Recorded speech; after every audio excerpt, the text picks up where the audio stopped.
আসসালামু আলাইকুম গাইস, আপনাদের মাঝে নিয়ে আসলাম নতুন একটা রেসিপি। সেটা হচ্ছে সবজি খিচুড়ি। কিভাবে আপনারা রান্না করবেন, একদম সহজ পদ্ধতি।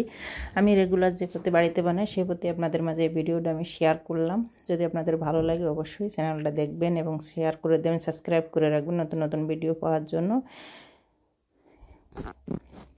প্রথমত দেখুন, আমি সুন্দর করে সবজিগুলো আমি কেটে নিয়েছি এক এক করে। সেটা হচ্ছে আলু নিয়েছি, মিষ্টি কুমড়ো নিয়েছি, তারপরে পুঁই শাক এখানে আমি নিয়েছি, আর ফুলকপি।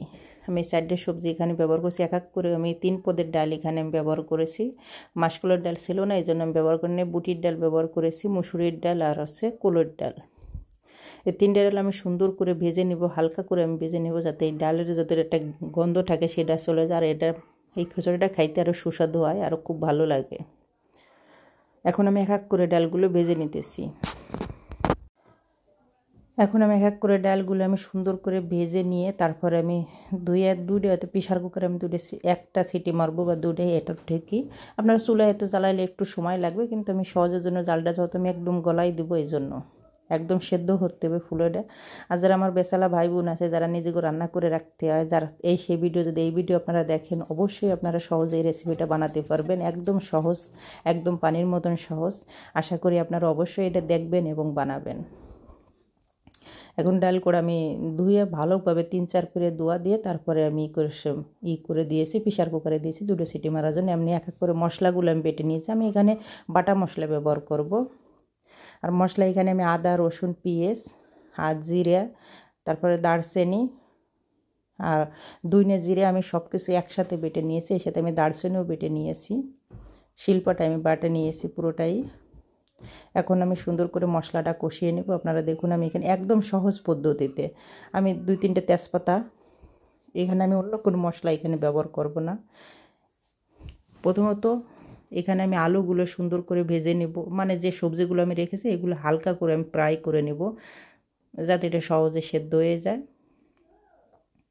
আর আমি ফোড়ন অবশ্যই কী কী দেয় সেটা আমি দেখাই দেবো। অন্য কোনো মশলা এখানে আমি ব্যবহার করব না, একদম সংক্ষেপে সাধারণ মশলা আমি ব্যবহার করব, যেগুলো রেগুলার পাওয়া যায়। আর একটু ভাজা হইলে আমার সবজিগুলো ভাজা হয়ে গেছে। এখন আমি নামাই। এখন আমি এখানে তো মশলাগুলো ভেজে নেব সুন্দর করে। এখানে শুধু আমি তেজপাতাটাই ব্যবহার করেছি, 3-4টে তেজপাতা আমি ব্যবহার করেছি। 3-4টে তেজপাতা থেকে একটু ঘ্রাণ বেরোনোর পর আমি সেই বাটা মশলাটা, মশলাটা আমি বেটে রেখেছিলাম সেটাই আমি দিয়ে দিয়েছি।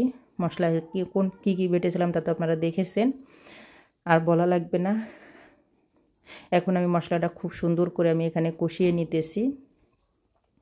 আর এই পুরো ভিডিওটা কিন্তু পুরোটা আমি রান্নাটা কিন্তু আমি চুলেতে করেছি। যত আমরা গ্রামে থাকি, গ্রামে চুলেতে করেছি। এখানে আমি পরিমাণ মতন হলুদ আর মরিচের গুঁড়া আমি দিয়েছি, আর পরিমাণ মতন লবণ। আর এক্সট্রা কোনো মশলা আমি এখানে আর কোনো কিছু ব্যবহার করি না। লাস্টে খালি আমি একটা গরম মশলা ব্যবহার করব, সেটা বলে দিলাম। এখন আমার মশলাটা কষানো হয়ে গেছে। এখন আমি যে সবজিগুলো ভেজে রাখছিলাম সেই সবজিগুলো আমি দিয়ে হয়তো 2-3 মিনিট আমি কষিয়ে নিব।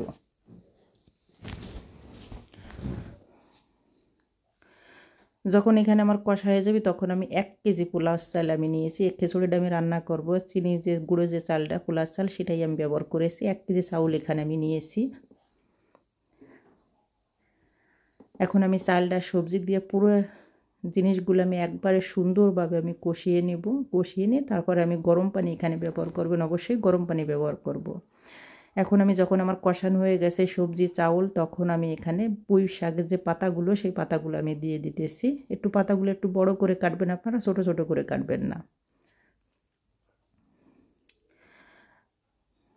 আমার এখন কষানো হয়ে গেছে। এখন আমি পরিমাণ মতন পানি দিয়ে দেবো। যতই খাবেন, এটা আমি ঘন খিচুড়ি, একদম পাতলাও না ঘনও না, মিডিয়াম করে রান্না করব। এজন্য আপনারা দেখবেন যে আমি কতটুকু পানি দিই আর কীভাবে হয়। এখন আমি কড়াই থেকে নামিয়ে বড় পাতিল, কেন কি কড়াইতে ধরবে না, এই জন্য আমি পাতিলে এখানে দিতেছি। বড় একটা পাতিল দিয়েছি, সেটাই আমি দিয়ে দিতেছি। এখন আমি ঢেকে দিব। প্রথম ঢেকে দিয়ে তারপরে আমি 5 মিনিটের জন্য এরকম ঢেকে দেবো। আস্তের ভিতর কিন্তু নাড়াচাড়া দিতে হবে, চুলের আঁচ কিন্তু একদম নরমাল থাকবে। আর যে ডালটা আমি সেদ্ধ করতে দিয়েছিলাম, ডালটাও আমার হয়ে গেছে। আমি পানির সাথে, গরম পানির সাথে একটু গুলিয়ে নিতেছি, যাতে কোনো দলা দলা না থাকে।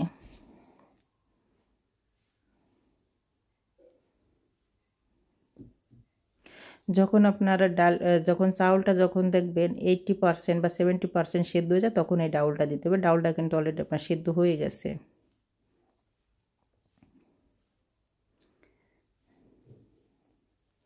আপনাদের কাছে আশা করি দেখুন কতটা ঘন হয়ে গেছে। আর যদি এর মাঝে দেখেন আপনাদের পানি লাগে তাহলে অবশ্যই আপনারা একটু পানি ব্যবহার করবেন। এখন যত আমার খিচুড়িটা এখন হয়ে গেছে, আর পুরো সবজি কিন্তু এখানে আমার আলাম রয়েছে, কোনোটা কিন্তু ভাঙে নাই। কেন কি সবজিটা যদি আপনি হালকা ফ্রাই করে নেন বা ভেজে নেন তাহলে ভাঙবে না। এখানে আমি 2 চামচ গরম মশলা ব্যবহার করেছি। এটা যে গরম মশলাটা আমি রেগুলারই ব্যবহার করি, এটা অন্য একটা গরম মশলা, এটা আমি নিজেই বানিয়েছি।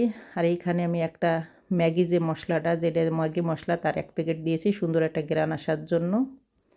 এখন আমি গরম মশলাটা সুন্দর করে আমি এখানে মিক্স করে দিব ভালোভাবে নেড়ে ছেড়ে। তারপরে আমি একদম লাস্টে খালি ঘি ব্যবহার করব, 2 থেকে 3 চামচ ঘি ব্যবহার করব।